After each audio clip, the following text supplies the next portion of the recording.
আজি ধৰক 20 তাৰিখে মই খবৰ পাইছোঁ মোৰ ছোৱালীটো মৰি গ'ল। মোৰ গাঁৱৰ এটা কম্পিউটাৰ ল'ৰা আহি কৈছে মোক আপোনাৰ ছোৱালীৰ পাছপোৰ্টত এনেকুৱা ডেড বডি চাৰ্টিফিকেট আহিছে। মই দৌৰি পেলাই গৈছোঁ, যাই পেলাই মই যোগাযোগ কৰিছোঁ, হয় এইটো হৈ গ'ল। পিছতে কি কৰিম আৰু মইতো এতিয়া যিজন মানুহৰ ওচৰত আহিছে তাক কৈছোঁ যেনে তেনে মোৰ ডেড বডিটো মোক পहुচাই দে। মোৰ ঘৰৰ মানুহ পাগলা হৈ গ'ল। মই নিজৰে মনটো মানে কমপ্লিট শান্তি দিব নোৱাৰোঁ।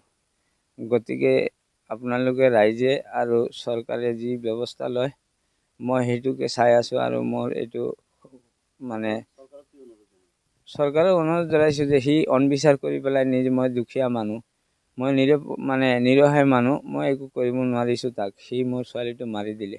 পৰহি আমি খবৰ পাইছোঁ যে যোৱা 13 তাৰিখত ডবকা থানাৰ অন্তৰ্গত নাহাৰ গাঁৱৰ নাৰ্জিনা বেগম নামৰ ছোৱালী এগৰাকীক প্ৰায় আজি 2 বছৰ পূৰ্বে এটা মানৱ দেহ মানে সৰবৰাহকাৰী চক্ৰই মুৰাজাৰ এলেকাৰ কুখ্যাত মানৱ দেহ সৰবৰাহকাৰী চক্ৰটো সেই চক্ৰটোৱে লৈ যায় কামৰ প্ৰলোভন দি লৈ যায় নি তাত উমানত বিক্ৰী কৰে।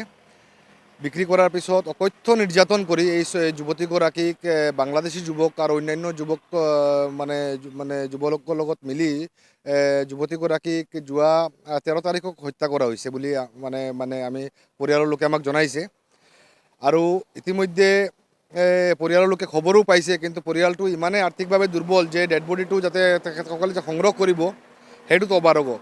আমি যোৱা এটা বছৰৰ পৰা প্ৰায় সামাজিক মাধ্যমত বা সংবাদ মাধ্যমৰ জৰিয়তে আহ্বান জনাই আহিছোঁ যে এই যে উমানত লৈ যোৱা মানুহ, বিশেষকৈ মহিলা লৈ যোৱা এটা চক্ৰ ওলাইছে হোজাই জিলাত।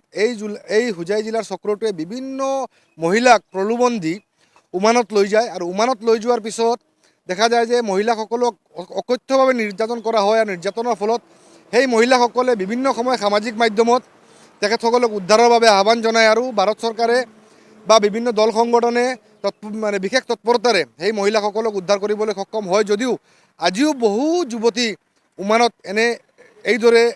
একেদৰে অকথ্য নিৰ্যাতনৰ বলি হৈ আছে। গতিকে হোজাই জিলা প্ৰশাসনে, হোজাই আৰক্ষী প্ৰশাসনে এই ক্ষেত্ৰত কঠোৰ দৃষ্টি ৰাখিব লাগে, তদন্ত কৰিব লাগে। আৰু এই নাৰী দেহ সৰবৰাহকাৰী যি চক্ৰ, এই চক্ৰটোক উৎখাত কৰি তেখেতসকলৰ ওপৰত